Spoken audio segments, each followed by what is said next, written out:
hvort brotið stærra. 3 af 4 eða 2 af 3. Ég hef búið að skipta þessu í 4 bita og ég með 3 af þeim, hérna búið að skipta í 3 bita, ég með 2 af þeim. Sumir sjá fyrir sér pitsu eða einhverja köku sem búið að skipta upp í 4 parta og vera með 3, eða vera með 3 parta, skipta í 3 parta og vera með 2 og sjá hvort stærra. En það ekki alltaf auðvelt.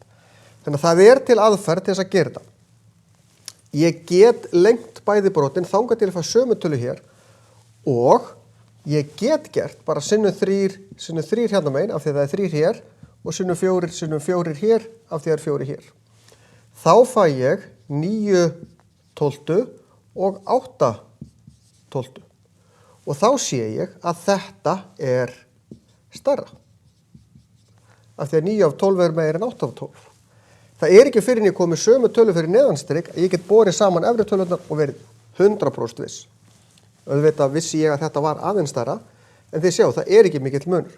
Ef að gera það sama hér, sinnum 9, sinnum 9, sinnum 6, sinnum 6.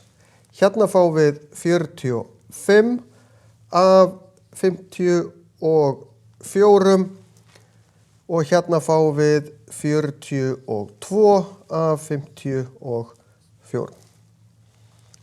Þannig að þetta stærra. Hér þurfti ég ekki að fara svona hátt.